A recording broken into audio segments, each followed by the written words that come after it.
Welcome to All Right in Sin City, a podcast about writers and writing in the Windsor-Detroit region. Your podcasters today are Irene Moore-Davis, author, educator, and local historian. Sarah Jarvis, former bookseller, publishing rep, and literary festival chair. And me, Kim Conklin, Windsor-based writer and filmmaker.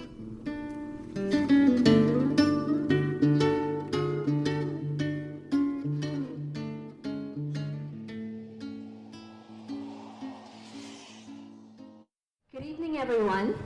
My name is Nina Soto, and I'm the Literary Arts Windsor Treasurer. It is an absolute honor to welcome you here tonight to the 21st BookFest, Festival de Livre Windsor. Before we get started with today's program, in the festival, it is important to us to share this land acknowledgement. Literary Arts Windsor acknowledges that our organization and the festival are based on the traditional territory of the Three Fires Confederacy of First Nation, which includes the Ojibwa, Odawa, and the Potawatomi. We respect the long-standing relationships with First Nations people in this place, in the 100-mile Windsor-Essex Peninsula and the Straits, Les Détroits of Detroit. We are so proud to have continued to bring this wonderful annual festival of literary arts to Windsor-Essex County without interruption for over 20 years. We are together again in person to share a literary festival that presents an amazing and diverse group of authors. Our charitable organization, Literary Arts Windsor, particularly wants to recognize Canadian Heritage, Ontario Arts Council, Canada Council for the Arts, and the University of Windsor for helping to make these events possible. Now, without further ado, I would now like to introduce you to our moderator for this event, one of Essex County's most precious gems, the glorious Gord Grisenthwaite.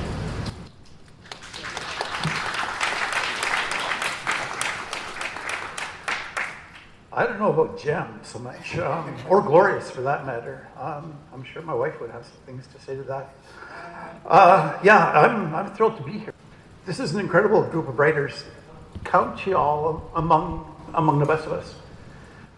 We have Joseph Kakwinokanasum. Is that close? Yeah. Really? Yeah. Okay. If I got it wrong, don't hesitate to stand me out. Who's a member of the James Smith Cree Nation. He grew up in the Peace region of northern BC, the sixth of 7 children, raised by a single mom. In the early years of the century, he started writing as a catharsis, and it soon became a routine of self-care or mental wellness.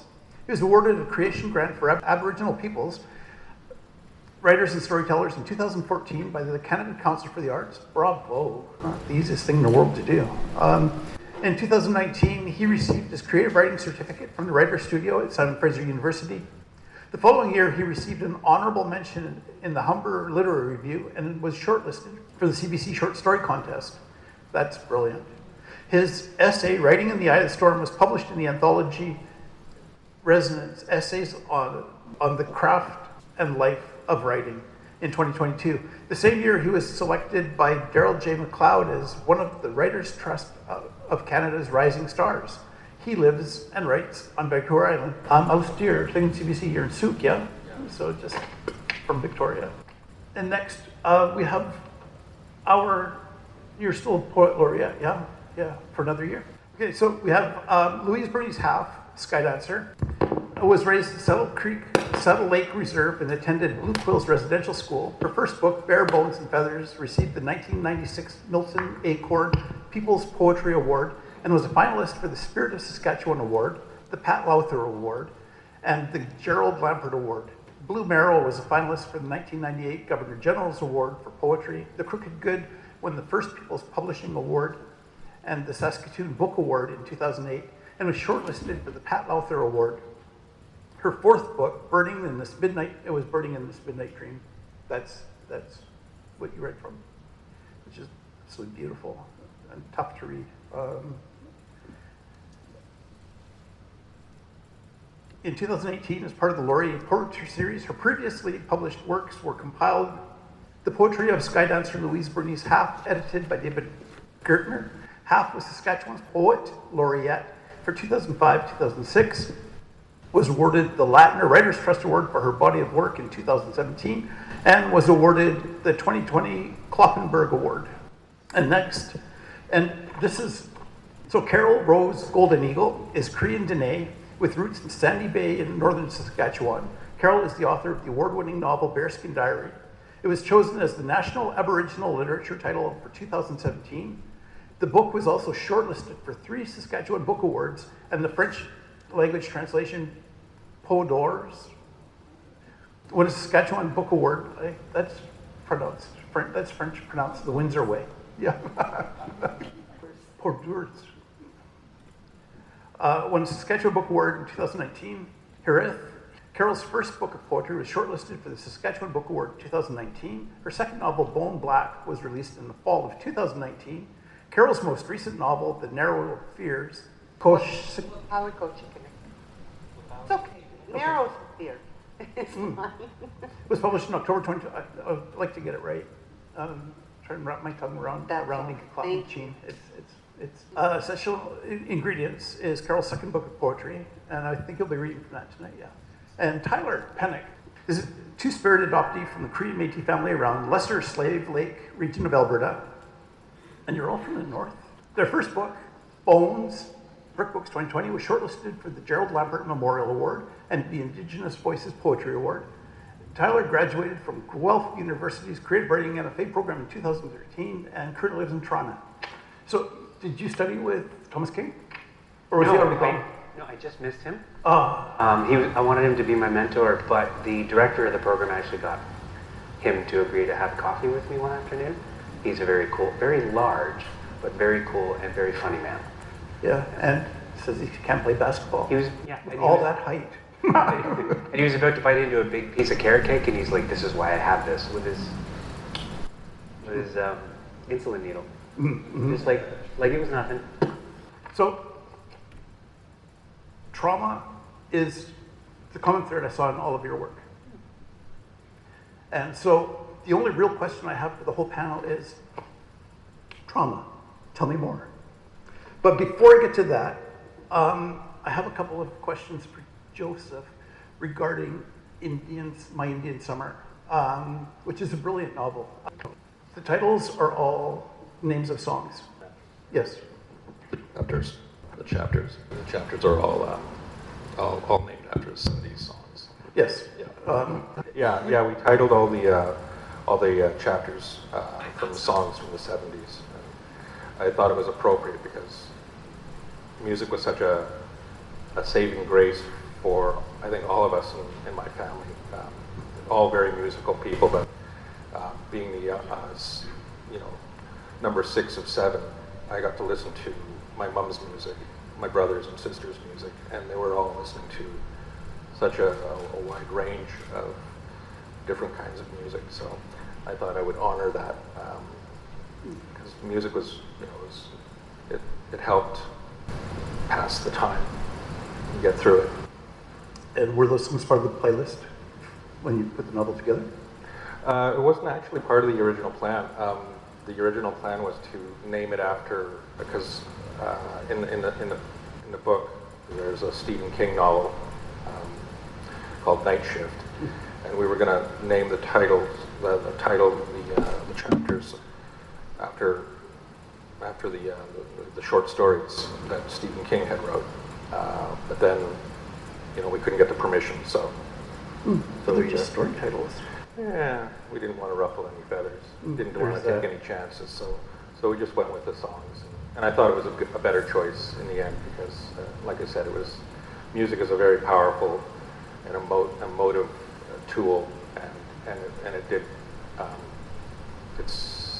it really helped get through the mess. Yeah. So I'll extend this music question to each of you. Joseph's music is 70s pop. Yeah. Mine was hard rock, metal, and punk. Country music. Country, oh yeah. And Ukrainian music. I grew up with country music and Ukrainian music. So Pope does... Dear Chief, living hard. We'll tell on you. No. Hank Snow. Yeah. Yeah. Lord of Lynn. What's that? Lord of Lynn. Yeah. Tammy Wynette. Yeah. But you know, the older folks, like the really old country music. I'm older than all of you, so it's I'm going back in time here. Yeah. But you know, when I was in residential school, we didn't have music. In fact, the very first time I saw a television, I thought, how did those people get in that box? Yeah. Yeah. I used to think that about the radio. I'd be sitting there listening to the Bay City Rollers and wondering, why can't I see them inside the radio? Yeah. You're just looking in the wrong spot. I was. Yeah. When you hold So, you wondered how the people got inside of the TV the first time you saw it. So, how old were you the first time you saw TV? Or, like, roughly? 6.5 probably. Oh, okay. Yeah. We didn't have electricity when I was growing up. I just want to say hello to the audience first before we begin. Now,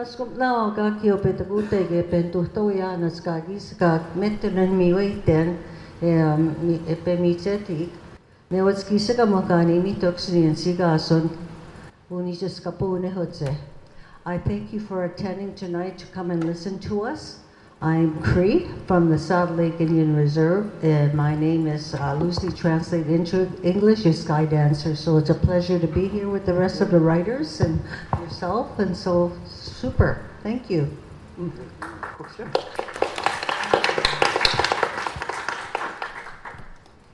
super duper. Yeah. I love that. Yeah. I love world music. Yeah. I just listen to CKUA radio all the time. It's an Alberta radio station, FM. So yeah, you can get the best world music ever on CKUA. You will never get bored with their genres of music. And while I adore 70s music, and some of the old country music is awesome. Never did like metal, but you know, that's my choice of what I love in terms of listening to music. And I love Yo-Yo Ma. I just bought a cello. So, Yeah, he's got a CD where he does a lot of Bach. Anyways, I love that CD. Released in 2002, I think. What music don't I love? Favorite band is Pink Floyd, though. Is who? Pink Floyd. Oh, okay. My uncle got me into that. And genre-wise would be drum and bass, which is different, I know, but Well, that's I was a kid in the 90s. rap. You were high and partying all the time, you know. Okay, so back to my initial question statement. Trauma. If you had to select one poem from any of the material brought tonight to read that exemplifies how you deal with trauma, and you can go on and explain how or why, I'm going to leave that entirely up to you, because I think in Indian country there is a kind of a baseline for trauma, but each person's experience is different, despite a general source. So you have your book open, Tyler. How about we start with you? Or you? Oddly, I'm not going to read from blood for this. I'm going to read from bones. The body is a collection of continuously dying cells, destroying to repair. Memory held not through physical means, but electrical impulses, moving beyond flesh, like the force of dying suns crushed. A black soul, only trace being the ghost it sends out perpendicular to the stars it killed. If the body is a collection of continuously dying cells, then I am memory, each destruction of me refolded into me. More than scars, bursting pain and harm, memory passed to new, stronger cells, a reprint, each armed with knowing and stronger than the last. Usually I do answer with poems, because why not? The idea of bones came to me after after I'd attended a reading at Glad Day Bookshop, and someone had spoke about living in Toronto in the 97, 98, 99, and she was a bartender at Buddies and Bad Times Theatre, and she just made one quick mention of all the street urchins and sex workers, particularly boys, because Boys Town was around there. And it just got me going, and so I wrote the poem Bones. We are bones in the mud of dying swamps. And then this poem came shortly after that. So the idea of bones being something that is not rigid because of the flesh and area that it inhabits, and just even the idea of, as we know, even rock being something that is fluid and cyclical, right, and circular in the way it moves, was something I was sort of fascinated with when I wrote it. Bones. Okay. I guess I'll go. I'm going to sing because what I have been writing about, I write about all sorts of things, but one of the things is our Indigenous women are amazing. We're beautiful, we're strong, we're resilient, we are leaders, we are awesome. And one of my favorite people sitting, you remind me so much of my big sister, is sitting right beside me. And so I will sing a song to honor women, and then I will tell you about the type of poetry I've been doing. I'll just do one round of this.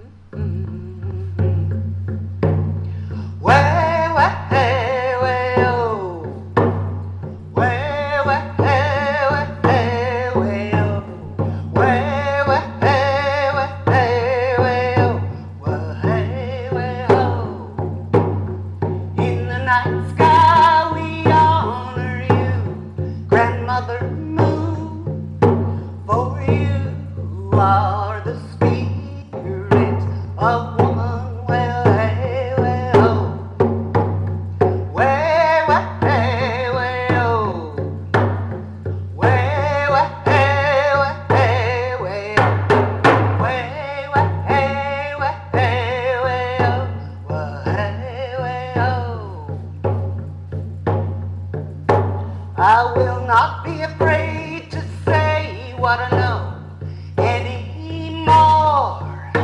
For you, Grandmother Moon, I know, are with me, well, hey, way, ho. I like to sing. One of the main reasons I like to sing is because I've been told I'm not allowed to sing with my drum because I am a woman, which is a bunch of horseshit. Because I was given the gift of drumming and singing by some amazing elders who are women in Alberta, and I was taught how to make a drum by this wonderful elder in Manitoba, who is a woman. And I thought, you know what, it brings me such joy that to tell me I'm not allowed to sound or develop one of the gifts I've been given by Creator, which is to sing, because I love to do that, then you're not allowed to tell me how to be creative. So I continue to sing and drum, mostly because I want our particularly young Indigenous women to say, you know what, I'm awesome, I'm strong, I'm capable, and I'm here to take over. So you guys watch out, and don't you dare tell me I can't do something, because I'm one. So anyway, there we go. So that's, I love to sing and drum, but that's one of the reasons. And so I will read actually a poem called Fire, which is in my manuscript called Stations of the Crossed, which should be on the market now, but they had a printing delay, so it'll be out later this month. But within that, obviously, I talk about I was outraged when I realized how much pain I was carrying around, how much pain all of us have been as a result of residential school, as a result of the scoop up and the child welfare system, as a result of Canadian government policy, which is not that old in terms of finally having it changed. I can't believe it was about the 1970s when we were finally able to leave our First Nations communities Before then, you needed to have a government-issued pass, just like in South Africa. In fact, they modeled their system on ours. So there are just all sorts of things about Canadian history, but mostly, our women, we have to just come out swinging now, because the time for us to shine is now. And I was talking to Joseph, I said, you know, I was taking a look at the teachings of the Catholic Church, which I had to endure as a kid, forced into it, taking a look at the stories in the Bible. Women are basically absent from those stories unless somehow they are a slave or a prostitute or someone downtrodden and terrible. And you know, the first woman we're introduced to in the Bible is the reason there's sin in the world. Why is it that the story of Adam and Eve has Adam as the sinister one who introduced sin in the world? So that's the gist of Stations of the Cross. And so this is, I need glasses. This is a poem called Fire. Iskoti. Iskoteo is how we say it in Cree, the word for fire. It is what fuels us, what sustains us, keeps us alive, keeps us warm, enables us to cook our food, feed our families, tell stories around the fire, celebrate life. Fire. It comes from a sacred place. Iskoteo, meaning woman. Oti, meaning heart. Our home fires are the heart of woman, a place where we build family, friendship, community, all that is real. And damn you, Catholic Church, for calling my language pagan and slapping my ancestors for speaking truth, even putting pins in their tongues for speaking Cree. You are the fucking savages, you black-robed nuns and priests and social workers. You did your best to silence us, but Creator knows, not the God that you forced us to bow to in front of your church. So we continue with fire. Woman has kept it alive. The heart of woman, the heart of all that is good, the heart of humanity is woman. Even Jesus would rejoice in that the fire will burn forever within the heart of woman. And the children that we are blessed with, who carry on and build or rebuild. Fire. The voice of woman was never silenced, never taken away. Woman, ours holds the spirit of generations. Fire, that is woman. And this is where we start again. Iskoteo.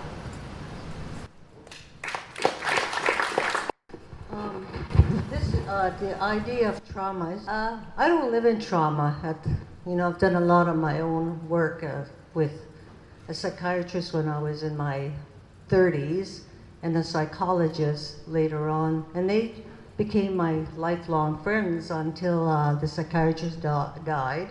And my psychologist is my best friend. She lives in a different province though. And so, but I would not have been able to write any of the work that I do if I hadn't done my homework. Periodically, I'm still angry, and periodically, when I think about my parents were residential school survivors, as my whole family was, I get bitter. Personally, I don't like to stay there. I've got to keep moving on for the health and safety of my children and my grandchildren. But my anger motivates me to write. They say the pen is mightier than the sword, right? So that's what I do. I sing too, but I don't sing the beautiful journey that you just demonstrated. I sing ceremonial songs, and I don't do that in public. So, but let's see. I'll read this to you. And one of the things that I struggle with, I'm married, been 48 years that I've been with my partner. He's a white man. And I've got him cremated. So we've been in this cross-cultural relationship for 48 years, where he's followed me around with ceremony, and I have followed him around in his culture. So I'm very comfortable walking in both worlds because I speak my language, and I participate in ceremonies. I do ceremonies, and I work in a white world. Sometimes I feel white out, and so I work at the schizophrenic life and try to balance it. But he's a beautiful man, my partner. I've taught him how to speak Cree, and my children are very successful with what they've done with their careers, and I'm going to brag a little bit, okay? My eldest son is a physician. They fly him up to Northern Ontario to service the northern communities. My daughter is a PhD professor at Carleton. My first grandson is a second year anesthesia. And my other grandson is a computer whiz. And my 6-year-old is going to be the next prime minister. But I wrote this and I want to explain it a little bit because one of the things that I have come across throughout my marriage is, and I don't want to sound racist, but it may sound racist, is white women coming on to my husband constantly in front of me. And I have written, and I don't know how to write this yet because they're so in my face in front of my husband and I. And it's like there's a total disregard to me as a woman because I'm a Native woman. And they don't realize that's what they're doing. And I've had a few confrontations consequently because of that. And it's not that I'm possessive and jealous. It just pisses me off because they're trying to put me in my place, right? So I want to read this particular poem because it talks a little bit about that.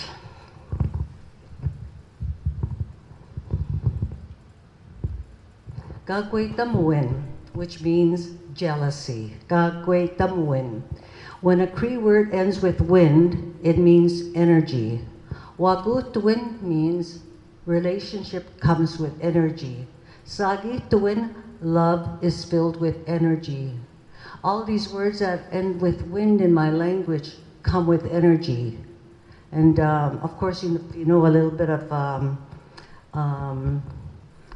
the things that we are come from stardust. That's what our body is made of. And there is energy in stardust. When he first took me to his home, it was clear I was from the wrong side of the creek. A blonde arrived at his door 4 nights after my brother took his last breath. And my newborn and I had flown home to be at my brother's wake. When he went to university, he spoke another upon his lips, a milk-skinned woman who had the language he understood, while my tongue tripped on the accent of my Cree. For years I raged when I saw him in the company of other women, business-suited women striding in high heels, while I stayed home, my high school transcripts hidden and the babies attached to my breasts. I thank you for listening. Okay, Joseph, can you read something that isn't going to prove spoiler? I'll read the prologue. It's about 5 minutes, so it won't be too painful. It's called "Love Will Keep Us Together" by Captain and Tennille. Hunter woke to Aunt Myrtle's nudging. "Baby boy," she said. Her hand was warm, pressed against his cheek. "Wake up, sweetheart." Hunter rubbed his eyes. "What?" He yawned. "You're going on an adventure with Mom and him." Her smile was relaxed, rehearsed. She patted his leg. A stump, as quick as you can. Myrtle turned on his bedside lamp and gathered a few pairs of socks and underwear, 2 of his favorite shirts and a pair of pants, stuffing them into a black plastic garbage bag. Dress warm. I'll go get your toothbrush and tell Mum you're almost ready. Hunter dressed and yawned again as he exited the room, still rubbing his sleep from his eyes. He shuffled into the dining room where Deb and Noah sat at the table, school bags in hand, and worry marks furrowed between their brows. Their skin was pale.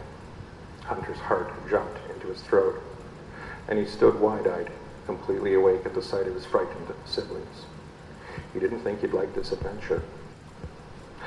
Margaret walked into the dining room with short, quick steps, Myrtle following close behind. Margaret turned and whispered in her sister's ear. "Baby boy," Myrtle said softly to Hunter. "Grab my purse," she said, pointing with her chin to the living room. Hunter fetched the purse and handed it to his aunt. Myrtle pulled all the money she had from her wallet. "Where'll you go?" she asked Margaret. Myrtle's eyes shone, and when she blinked, tears fell down her round cheeks, along the crease of the top of her lip into the corners of her mouth, and she wiped her eyes. "Wherever it is, I'll call you when I get there." Margaret kissed her head. "I promise." They hugged. "No more white men taking our children away." Myrtle sobbed into the shoulder of her older sister. Sad tears, but necessary tears. They separated to each other. "They'll have to kill me first," said Margaret. Hunter sat in the back of the old four-door Pontiac with Deb. She stared out into the darkness, mute. Her breath fogged the window. Hunter reached across the bench seat to press a hand on her arm. Deb was 5 years older. She turned to face him. He leaned over and whispered, "What's going on? Where are we going?" Deb leaned her head towards her little brother and whispered, "Dad's trying to take us." "Take us where?" Deb whispered, "He wants me and Noah to live with him." She straightened, leaned her head on the window, and stared out into the blackness. Hunter didn't know his father. He'd left 6 years ago when he was only 3. He knew he looked like his dad. His mom had told him so. Hunter also knew that his aunties and uncles had nothing good to say about Bill Frank. "Doesn't he want me?" Deb didn't answer. Before Margaret told her to get up and pack, Deb had heard her mother and Aunt Myrtle talking. "George says Bill's bragging about how he's planning on taking the kids while you're away at work," said Myrtle. "No fucking way is that animal gonna take my kids," Margaret hissed. "He only wants to take Noah and Deb. Says Hunter's not his." Noah sat tall in the front passenger seat. He scrutinized the map sprawled over his thin lap, a flashlight in his right hand. "Where are we going, Mum?" Noah looked at Margaret, who was waving to her sister, standing at the front of the porch. "As far away as we can get from this place, my boy." She looked at Noah. "We gotta go before the social workers come." She checked her left shoulder, signaled onto Highway 2, and headed northwest out of Edmonton.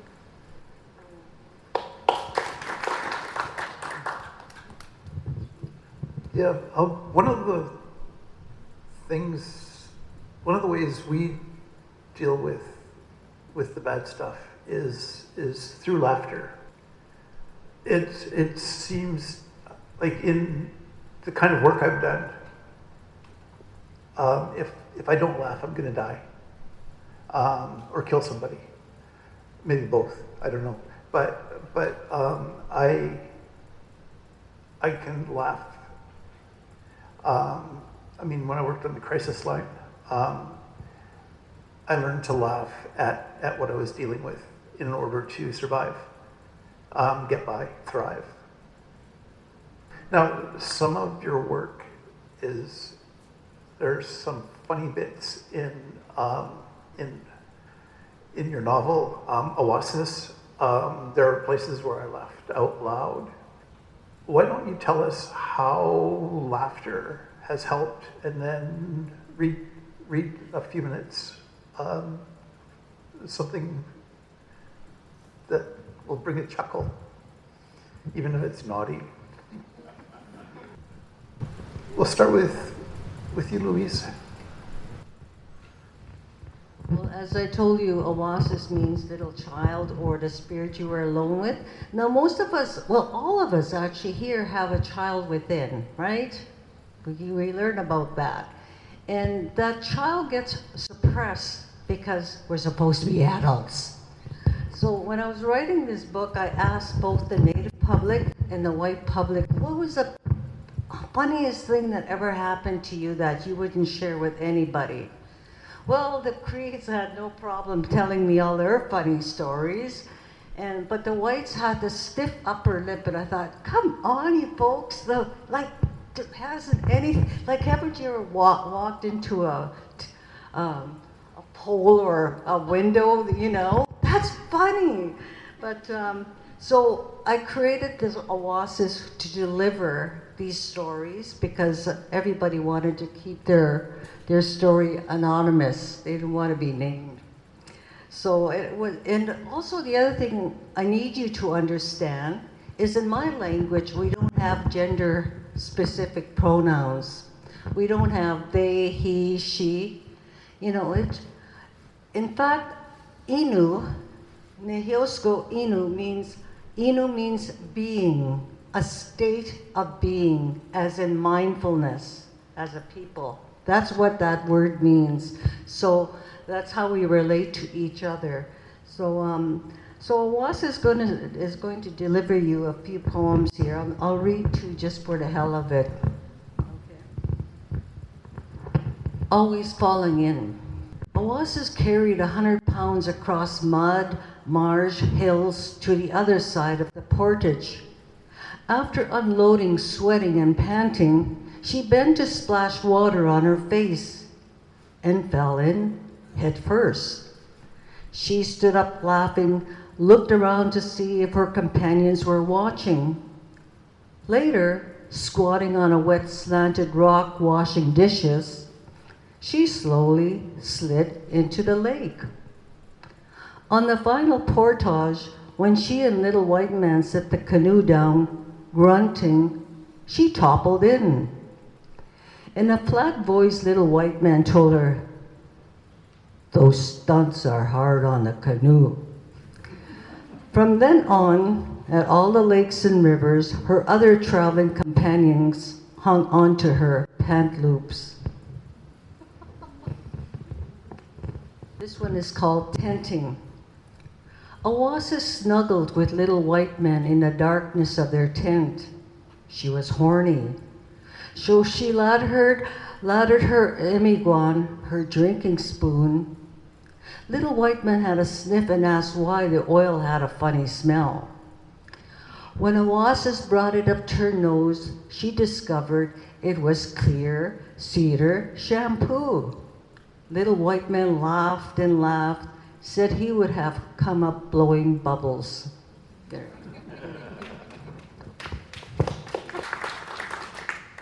Oh boy, I love it. You gotta come up north sometime with me, up to Sandy Bay or have Pelican or anywhere along the Churchill River. I can go if you want. All right, so a lot of stuff that I write, whether novels or poetry, is pretty heavy, like what I just read to you earlier. And this is my first book of poetry is about the scoop up. Again, heavy. The book I really love because you cannot stay in that heavy, sad place all the time. So I'll balance out my writing with light and love. And this one is love letters to my children in the form of poetry. It's basically stories, free verse poems, just my memories of how wonderful my life has been as a result of having them in it. So that's that. But in terms of laughter, because that was Gord's, all right, I'm really lucky and I'm blessed to have just signed with the children's publisher in British Columbia. So I wrote a manuscript of Indigenous poetry specifically for children, all children, and I will read to you one of the poems. Again, most of it's free verse and stories within the poetry, but you know, it's going to be in school, so there's a couple of sonnets and limericks and different forms of poetry in there too. This one is called Bingo Dapper. You know, Kokam is the word for grandmother in Cree. Kokam works hard every day, rarely doing things for herself. She collects sticks for the wood fire, she guts fish for the supper, sews clothing, bakes bannock and sweets. For her, it is a labor of love to make things easy for everybody else. But there is one thing that is just her own. Kokam loves playing bingo each Friday night. Like clockwork at 6 p.m., she ties on her babushka around her round, smiling face, and she goes off to the game. She brings her own bingo dabber, believes it will bring her good luck, reminding me of a maestro while she's marking her cards. Her arms fly so fast, dabbing ink on the paper, concentrating to make sure nothing is missed, reading glasses on her nose and delighting in this caper. Kokam comes home a winner. $20 goes into the jar. Still smiling, but the game's made her tired, so Kokam gets ready for bed. But come the middle of the night, she wakes up rubbing her shoulder because it hurts. She figures it happened because of bingo. She played so hard and so fast with bingo dabbers stamping a dozen cards. Because everyone's already asleep now, though, Kokam does not turn on the light. Instead, she grabs that dabber of pain relief called Absorbine Jr., which sits on her bedside table. Sorbine Jr. is what she calls it. And it helps her arthritis because her shoulder hurts after the game. She goes back to sleep, but in the morning she is surprised. There are little blue dots all over her arm from the bingo dabber that she grabbed by mistake.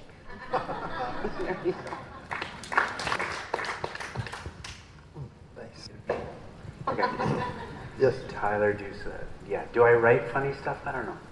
I'm just generally pretty funny. Do you know how many ceremonies I've been at? I'm not going to tell the ceremonies, but where there's all these people being like serious, dour.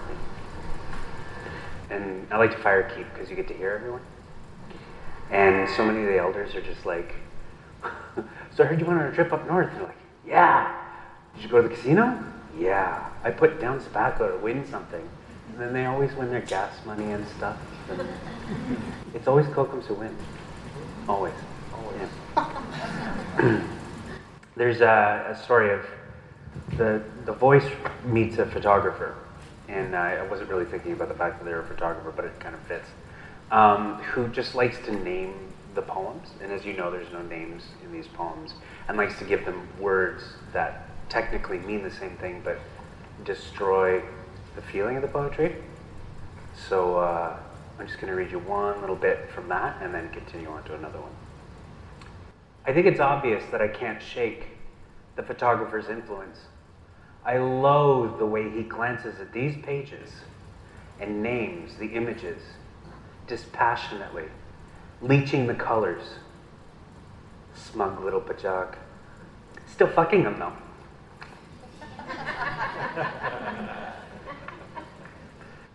You have a yellow fleck in your eye. Have you noticed that? You said that once. Lovers are easy to remember, and yet I only remember that about you. I could say there was a smell to you, or a feature for which you stood out to others. Maybe others gasped when you smiled, or your charm fumbled the hands of willful men. But time is an acrid smoke, and so much has passed between us. All I can remember, it was your voice. Except, I can't remember your voice. Just that it was your voice that put the yellow spot on a mirror around which this tired face grew. Why don't eyes wrinkle? Waking is difficult for me. Sharp memories rise quicker than my heart can modulate. I've traded my fear of false teeth for a fear of someone shattering my teeth. And do you still have yours? We've fallen from a world of grass and flower beds and nails into hot irons. Gleefully, they remake us into this skin, trying to cover injury and losing in the process. I wish I could remember features that made you such a landmark, that bright smile and a post-bar glow, an exceptional moment nested in a murk of short interactions. Maybe that was it, that you smiled at my imperfection without inhibition, and I'm fighting to figure out why. If I could pluck a moment from time's needle, I would sit and try, feel the reason for you, or the coolness of your cheek on mine. But all I remember is what you said. You have a yellow fleck in your eye. A flickering yellow shard sitting underneath water, nestled in white. The softest flesh I have, still easily preserved, or both. And you noticed that imperfection. Come back to me, please, so I can point out yours.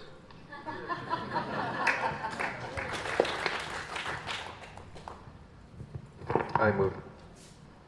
There are 3 boys in this story, and they've gone out for a camping trip, kind of get away from the house. And it's from chapter 10, called Mary Jane. Hunter stood up, his bones stiff, his muscles flaccid.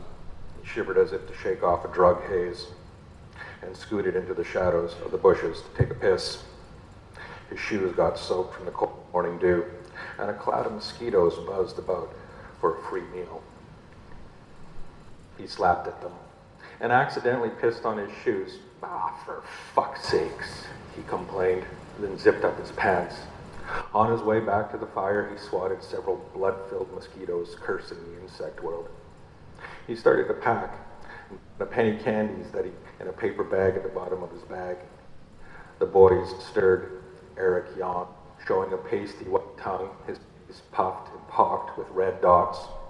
"I'm so thirsty I could drink my own piss," he said. Hunter looked down at his shoes. Yeah, that's one of the book strengths, is a relationship between Hunter and Jacob and Eric. Yeah, it's wonderful. Now, there isn't much sex in your novel. I don't recall reading much about sex in your 2 books. There's lots. Okay. Good. Because. Well, can I just add? Yep. So in my first novel, Bearskin Diary, there was quite a bit of erotica in there, because Indigenous women don't generally write erotica. So I wanted to challenge myself as a writer, but I also wanted to have it as sexy erotica, because we are beautiful as Indigenous women. We are desirable as Indigenous women.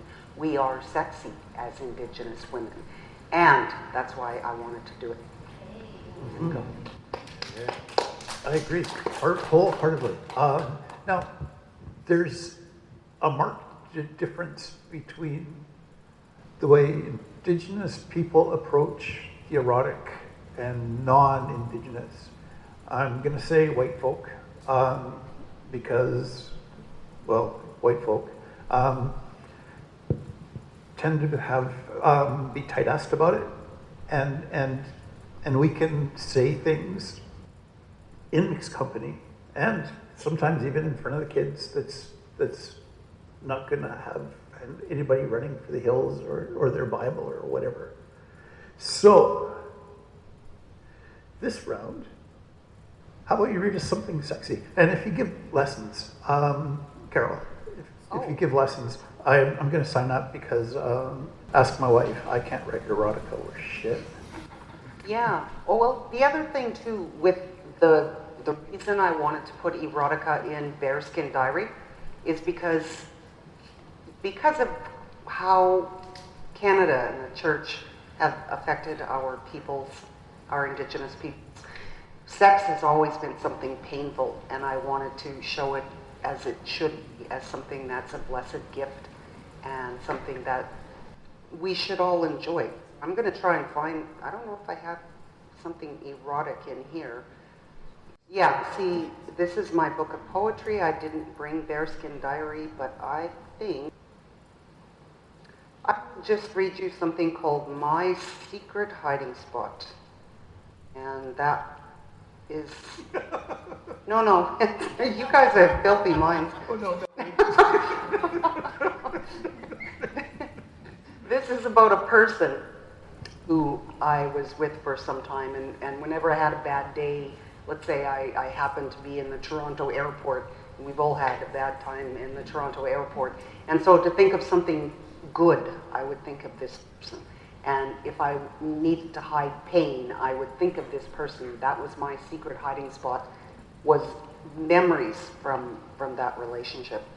You are where I go when others, no longer able to hide the rot within that stench-ridden sack of despair they carry, need to unload some of it. Excrement of hate, fear, guilt. They throw at the world in general, but aiming with precision at me.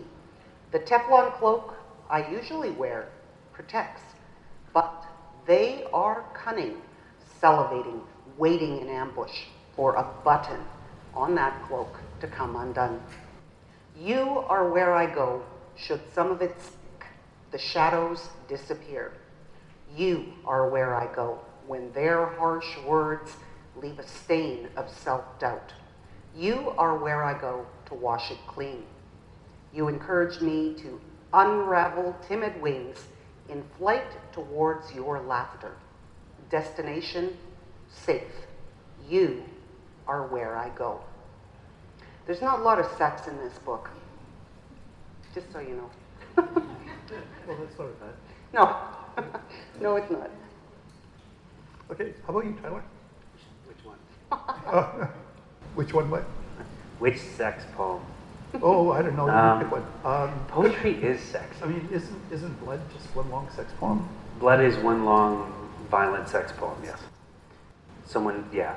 And you had none of these on your cheat sheet, did you? It's not on the cheat sheet because I often, apologize for that. You know what's awesome is how many high school students email me like, I love your book, I read it, it was amazing, and I was like, my parents wouldn't let me read that in grade 12. But whatever. Your teacher's watching over your shoulder, you're fine. Not. Okay, a little bit of a funny one, and then whatever. Brick walls and a couch in the corner, where a photographer sat and smiled to me weak, while his girlfriend watched from the bar. I sat on the balcony with close friends aware that our return was anticipated, by eyes eager to see how we moved in youth, whether we did it smoothly, strong and calculating, as solid as their imagining, or if we moved like water, flexible and insistent. Every night leaving, we passed a jar holding biscotti that no one bought, and a sign that read, "The bread that goes both ways." After sex, I think this one's about sex. After sex, the photographer's hand on my chest felt like it was reaching inside me past every push my body could muster. Stillness my answer, and a hope that he could understand the language of small movements that only the world outside our tormentors can see. The ceiling rolled through lights that cars threw up while his Seiko echoed off the bedroom corner, a sympathetic language for the moment, our pidgin for opposing worlds. On his bed, his sheets tickling my foreskin already drying. I set out to remember every detail about this moment, except him. It's kind of mixed, eh? Darkness, sex, darkness. So read fast, eh? Well, I wanted to argue about white people don't know how to talk about sex. That's not true. There's all kinds of X-rated movies, and Hollywood is totally sexual. Only it's really perverted, I think. It's tits and ass, and anyway, I could go on about it. Yes. Here's teepee etiquette. Oasis was Cree-like with Bannock buttocks, and when she was tired, she became Wisagitsa, one eye asleep, the other watching. When her spoon tingled with pleasure, her right foot would stretch and splay like the Leda swan in Florence. She used teepee etiquette until she found her voice. Then she'd arch snake-like and moose grunt summoning her mate through thick lips. Thank you. The book has been described as a crossover between young and adult. So when I wrote the book, I really wasn't thinking about sex. But Hunter knocked on Deb's hollow wooden bedroom door. Anita, Deb's friend, slammed open. Hunter hugged her for the $5 that she'd given him. She hugged him back, her breasts pressed against his face. He smiled. She smelled like wild roses. Suddenly, he felt an unfamiliar tingling. He looked up into her blue eyes, and her long blonde hair shone. Thank you. He turned and ran. You're welcome, Anita called as Hunter rounded the corner past the kitchen, heading for the front porch. Still tingling, he slung on his Kmart running shoes and gathered the empty booze bottles from underneath the porch steps. That's about it. 12, right? Yeah, Hunter's 12 years old. It's been great. Thanks for letting me hang with you. But back to your point, I think I could have been clearer. I think the sexualization of presented by Hollywood and internet porn is not a healthy representation of sex. It's not a healthy discussion of sex. It's not a healthy expression of sex. And I could have been clearer and presented it in that way, because I think even the most tight-ass person might have a private folder of places they visit when they're alone. But that's a discussion for I guess over a beer or a glass of wine. And Tyler's giving me let's get the hell out of here. No, I want to take a bite at that. Okay, take a bite. I just find that, like, once someone from France said Canadians are rather schizophrenic about alcohol because they talk about never drink alcohol, yet they wind up so wild when they do. And I think sex is the same thing. There's this attitude that you don't have a right to your own body, that your body is not sacred, that you don't have a right to experience and explore your body with someone that you trust. And so there's all this porn and all this TNA and all this other stuff, but it's bad, it's taboo, it's not allowed. And I do know from speaking with Billy and from speaking with Thompson that, like, Cree folks, it's sex. We like to have fun, we like to have sex, we like to laugh. And there is that difference around it. And I think, if you tell an entire population of children to be quiet about sex, then you open up the world to darker things. Yes, yeah. Exactly. And Native women are either, asleep for all or anything that crazy perception, so it's interesting. Anyway, we could go on and on. Okay. Well, thank you so much. Well, thank you all. Yes. Thank you very much, Gord, for doing such an excellent job and leading our panel and moderating our session for this evening. We would like to thank Louise Bernice, half Skydancer, Joseph Kakwinokanasum, apologies if I have mispronounced it, Tyler Pennock, Carol Rose GoldenEagle. It is such a privilege to have you here with us today and have your presence in Windsor. Many, many thanks for being in our midst today, for sharing your stories and your journeys with us. Can we please give them another round of applause?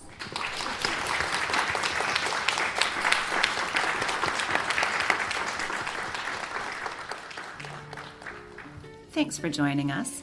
Look for more episodes of All Right in Sin City wherever you listen to podcasts, or check out our website, allrightinsincity.com. For information and announcements of new podcasts, sign up to our email list or follow us on Facebook and Twitter.